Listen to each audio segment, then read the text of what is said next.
Сегодня поговорим на необычную для нас тему. Это будет не конкретный политический анализ, а просто рассуждение о гипотетическом будущем. Не надо его воспринимать как прогноз. Это просто наши размышления, наша редакция.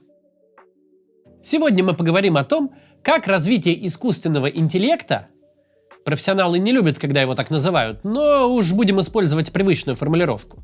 Так вот, поговорим о том, как развитие ИИ может повлиять на политическое будущее нашей планеты.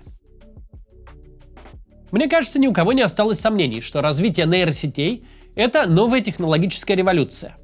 И когда мы видим, с какой скоростью она развивается, то, опираясь на прошлый опыт, можем смело сказать: новый мир с новыми вызовами наступит быстрее, чем кажется.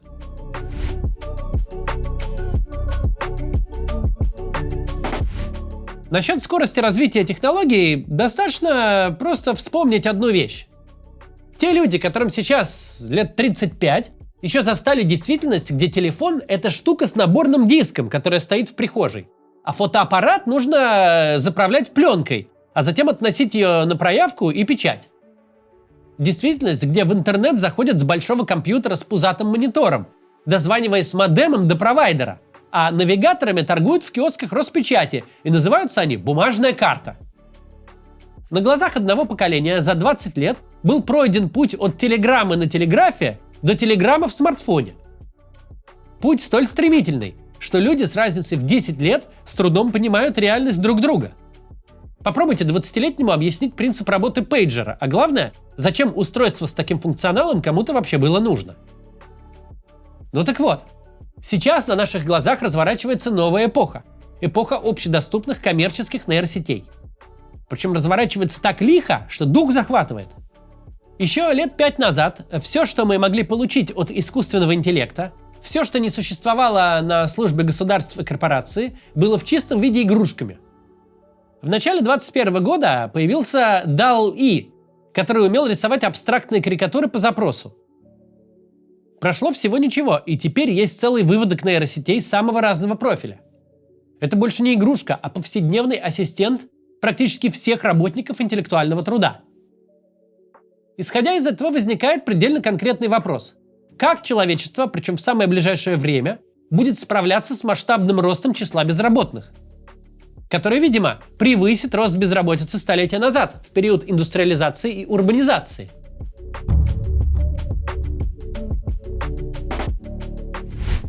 Вопрос этот имеет иной смысл, чем мы думали лет 5 назад.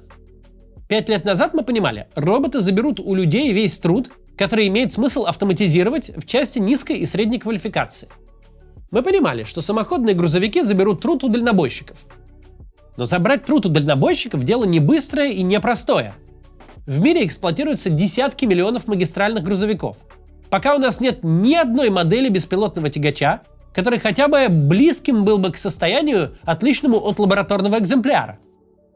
И даже если таковой появится завтра, чем пока не пахнет, еще лет 20-25 пройдет, пока все эти штуки станут доступны и массовы, пока под них подстроится инфраструктура, пока выйдет из эксплуатации существующий парк, пока туда-сюда профессию дальнобойщиков смело можно не хоронить. То же самое касается беспилотных такси. Беспилотные такси уже есть, где-то даже в экспериментальной эксплуатации. Но еще минимум лет 10-15 профессии таксиста даже в самых технологически развитых странах вряд ли что-то угрожает. Это свойство физического мира. Новая экономика вытесняет старую с большим временным лагом, и какое-то время, иногда десятки лет, сосуществует с ней вместе. Всю первую половину 20 века гужевой транспорт чувствовал себя прекрасно. Это только нам задним числом кажется, что едва только Форд построил свой конвейер, тут же все лошади были отставлены от службы. На самом же деле, дороги общего пользования по всему миру, повозки и машины делили еще очень долго. Сейчас прервемся быстро на рекламу и продолжим. Сегодня хочу напомнить вам про свою книгу «История новой России» и про наш мерч «Худи до завтра». Книгу я написал в 2021 году, еще до войны. Она охватывает период нашей истории от прихода к власти Михаила Горбачева до 2011 года и протестов на Болотной. От диктатуры к автократии через демократию. В В книге описаны все ключевые события нашей новейшей истории, причем описаны коротко, просто, и для каждой страницы нарисована специальная иллюстрация. Тут можно понять, как проходила перестройка горбачевская, и что во время нее пошло не так, и про события 91 года, и про реформы Гайдара, и про Бориса Ельцина, как он пришел в Россию к власти, как защищал демократию, читая речь, стоя на танке, как избрался в 96-м и как передал власть Владимиру Путину. Также в книге описано все становление Владимира Путина, от питерской мэрии до мюнхенской речи, ну и президентство Медведева тоже описано. Книгу можно купить как в России, так и за рубежом. Еще у нас есть черный худи до завтра. Если такой носить, то тем, кто меня смотрит, будет сразу понятно, что вы единомышленник. А все остальные ничего не поймут. Он сделан из качественного материала и не привлекает ненужного внимания. Купить все это в России можно совершенно легально, есть доставка. Оплата, правда, если с российской карты, будет через нашего телеграм-бота, не удивляйтесь. Мы всегда раньше принимали карточки напрямую, но сейчас это стало совсем уж сложно и дорого. Для банков в России мы слишком необычные клиенты. Так вот, заполняйте форму для доставки и увидите ссылку на бот. Дальше нужно кликнуть на нее, и там вам придут реквизиты, по которым нужно будет провести оплату. Потом отправляйте боту скриншот, подтверждающий оплату, и в течение 2-3 рабочих дней бот вышлет вам трек-номер. Если же у вас есть карта зарубежного банка, то все проще и вариантов больше. Вы сможете заказать футболки с цитатами из роликов, кружки, даже носки. Все это можно приобрести и с доставкой в Россию тоже.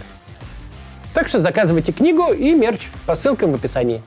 Это один из наших способов финансировать канал. Ну и товары мы стараемся делать хорошие и интересные, так что покупайте.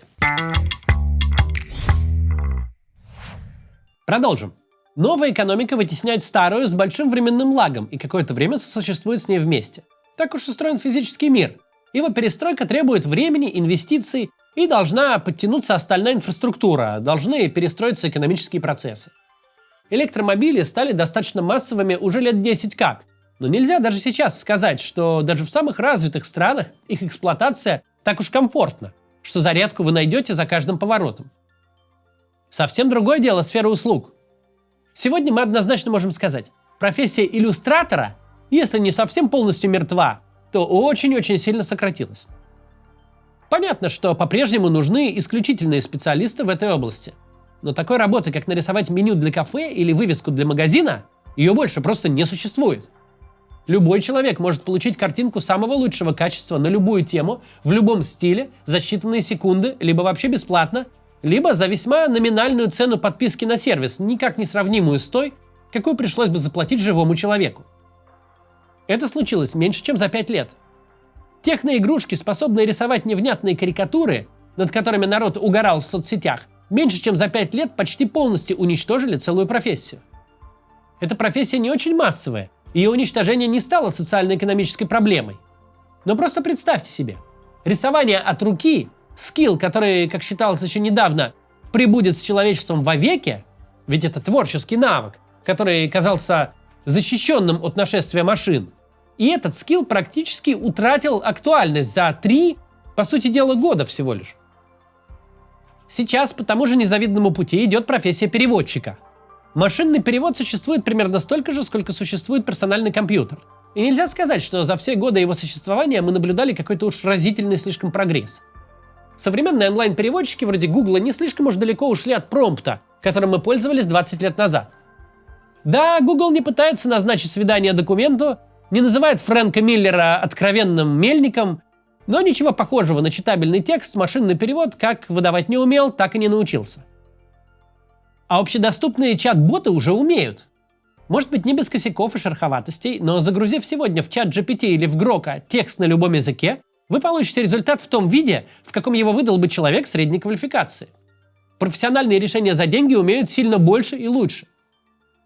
Можно сказать с абсолютной уверенностью, что максимум через 10 лет вам будет абсолютно без разницы, на каком языке написан текст в интернете, на каком языке снят фильм, на Netflix или ролик на YouTube. Все будет переводиться и дублироваться автоматически таким образом, что станет неотличимо от оригинала. И на улице вы будете ходить в наушнике, куда будет выдаваться автоматический перевод слов собеседника, если он говорит на другом языке. И стоить все это будет, как сегодня, подписка на тот же самый Netflix.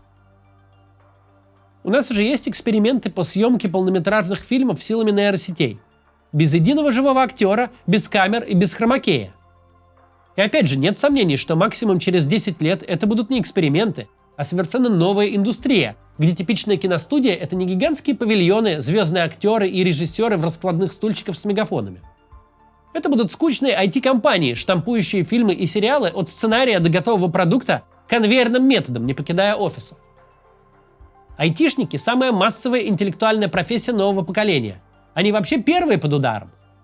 Уже сейчас программисты массово отдают всю рутинную работу профессиональным чат-ботам.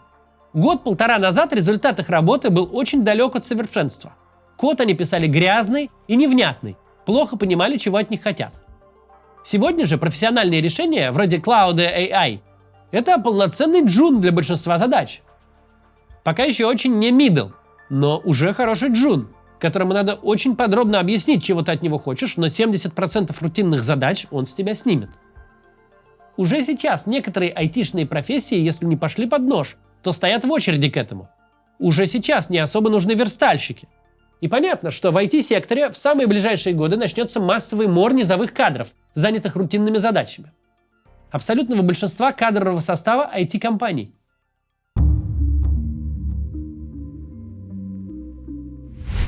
К чему я это все рассказываю? К тому, что вторая половина 20 века и начало 21-го – это массовый переток рабочей силы из физического труда в интеллектуальный.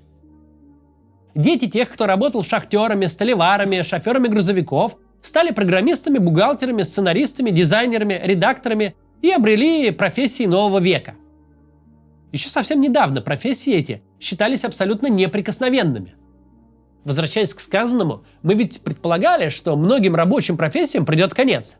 Мы воспринимали реальность как поделенную на тех, кто сделал неправильный выбор, и тех, кто сделал правильный, вложился в свой человеческий капитал, получил образование и квалификацию, тем самым исключив себя из конкуренции с роботом. Но неожиданно роботы первыми пришли туда, где их вообще не ждали, к людям интеллектуального труда и в творческие профессии. Нет сомнений, что 10 следующих лет сгенерируют нам массовую в этих профессиях безработицу. Никуда не денутся сеньор-разработчики, возможно, выживут частично мидлы. Никуда не уйдут квалифицированные финансовые директора, выдающиеся юристы. Никто не перестанет читать книги Акунина, и со Стивеном Спилбергом все будет в порядке. В мире останется несколько тысяч самых талантливых дизайнеров, как остались лучшие иллюстраторы. Как верно предсказывал бывший директор по распространению технологий Яндекса Григорий Бакунов, в каждой профессии останутся художники. Но мы точно получим в каждой интеллектуальной профессии, творческой, массовый мор маляров. Просто крепких профессионалов, занятых рутинным трудом, составляющих львиную долю любой индустрии. Художники будут зарабатывать еще больше, чем сейчас. Нанять себе адвоката типа Плевака станет дороже, чем когда бы то ни было. Но для задачи типа написать исковое заявление на раздел квартиры, для типовой задачи, которая кормит юридическое сословие по всему миру, человек будет не нужен. У Стивена Кинга все было хорошо и все будет хорошо. Но посредственный детективчик для чтения в поезде будет писать нейросеть по запросу, причем ровно с тем сеттингом, персонажами и сюжетными поворотами, которые нравятся конкретному читателю. Самое тут интересное для нас – это политические последствия.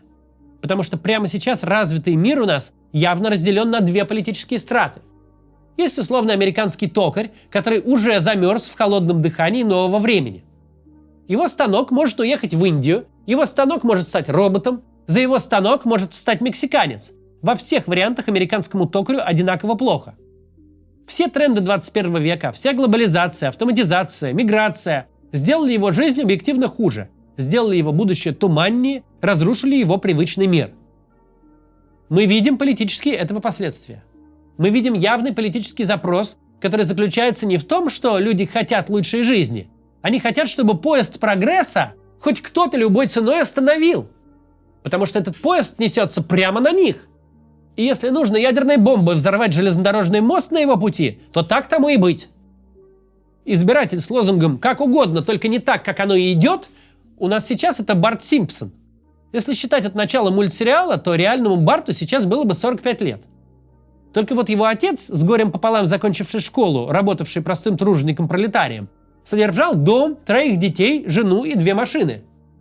А Барт с тем же набором исходных данных пиццу развозят, и есть шанс, что будет развозить до конца своих дней, проживая в съемной студии. Вторая же страта думает, что сидит внутри того самого поезда, который несет их в будущее. Занятые интеллектуальным и творческим трудом люди от новых времен только выиграли, причем выиграли везде и во всем. Можно спланировать себе отпуск, купить все билеты, забронировать все отели, не вставая с кровати.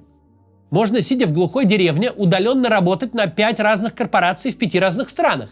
Каждый день возникает возможность проявить себя и заработать невиданным доселе образом. Я этот пример уже не раз приводил, но все-таки для человека моего поколения до сих пор диковато звучит идея о том, что можно заработать миллионы долларов, просто транслируя свое прохождение игры в YouTube. 15 лет назад ничего подобного нельзя было себе даже представить. Программисты, дизайнеры, сценаристы, режиссеры, писатели, инженеры, юристы, ютуберы, инстаграм-блогеры не переживают, что их рабочее место заберет мигрант. От глобализации им хорошо, ведь это миллионы новых читателей, зрителей, рекламодателей и клиентов. Неважно, где ты находишься, интернет сделал каждого игроком глобального рынка. Ты в любом случае работаешь на весь мир. И автоматизация до последнего времени была не проблемой, а лучшей жизнью. Автоматизация для айтишника – это возможность не договариваться с жуликом-таксистом, а в 2 клика забронировать себе каршеринг и забрать машину прямо с парковки возле офиса. Проблема заключается в том, что в любой профессии, и интеллектуальные и творческие тут никакое не исключение, 80% людей просто хорошо делают свою работу, просто хорошо справляются с поставленными задачами. Никакая профессия целиком не состоит из гениев, визионеров, невероятных талантов. Никакая профессия не состоит из людей, способных самостоятельно сформулировать задачи. Но если все пойдет так, как сейчас, то очень большой вопрос. А нужны ли будут в профессиях, которые считались занятостью будущего, те, кто умеют просто хорошо воспринимать и исполнять задания? Понятно, что придумать формат YouTube-канала, чтобы он зашел публике, придумать, как изменить его формат, если он начинает быть неактуальным, эта работа будет востребована всю обозримую историческую перспективу. Но производить контент по заданному формату, реализовывать готовые идеи, на отрезке в 10 лет эту работу могут полностью забрать нейросети. Стратегию патентного спора между Microsoft и Apple будут придумывать очень образованные и еще более высокооплачиваемые, чем сейчас, люди. Но бумажки отписывать, прецеденты находить, согласовывать все будет искусственный интеллект. Никуда не денутся юридические компании, просто занимать они будут не 20 этажей, а 2. Никуда не денется IT-подразделение в логистической компании, просто ужмется раз в 5.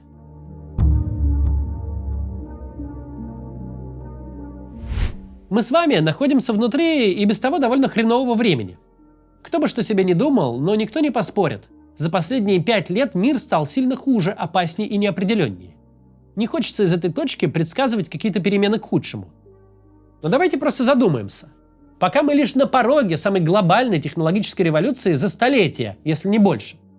Нам казалось, будто зенит прогресса уже наступил, а оказалось, что все впереди.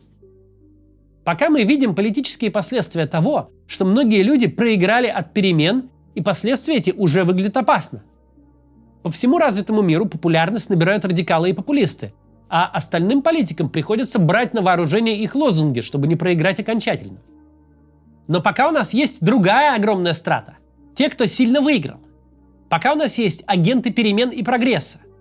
Но если тех, кто считал себя победителем, тех, кто думал, что сел в правильный поезд, сделал верный жизненный выбор, прогресс подомнет под себя, подомнет так же, как 100 лет назад подмял крестьян и 20 лет назад рабочих, тогда мы увидим не только страшно удобный мир, где телефон за 10 минут переведет нам фильм с китайского, озвучив голосом Парфенова, но и мир с совсем иным градусом недовольства и радикализма.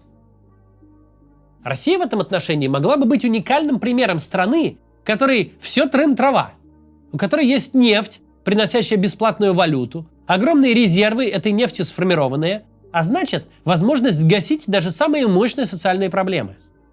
Россия могла бы быть в самом авангарде технологического прогресса, первой в нейросетях, ведь наша система образования ровно на это заточена.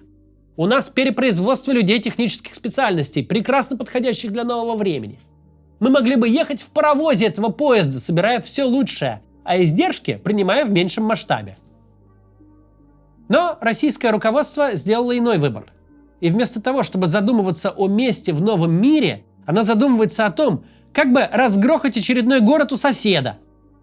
Мы могли бы войти в новый мир на лучших условиях, а войдем в ослабленном и разрозненном состоянии.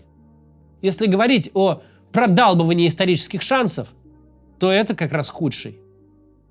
До завтра.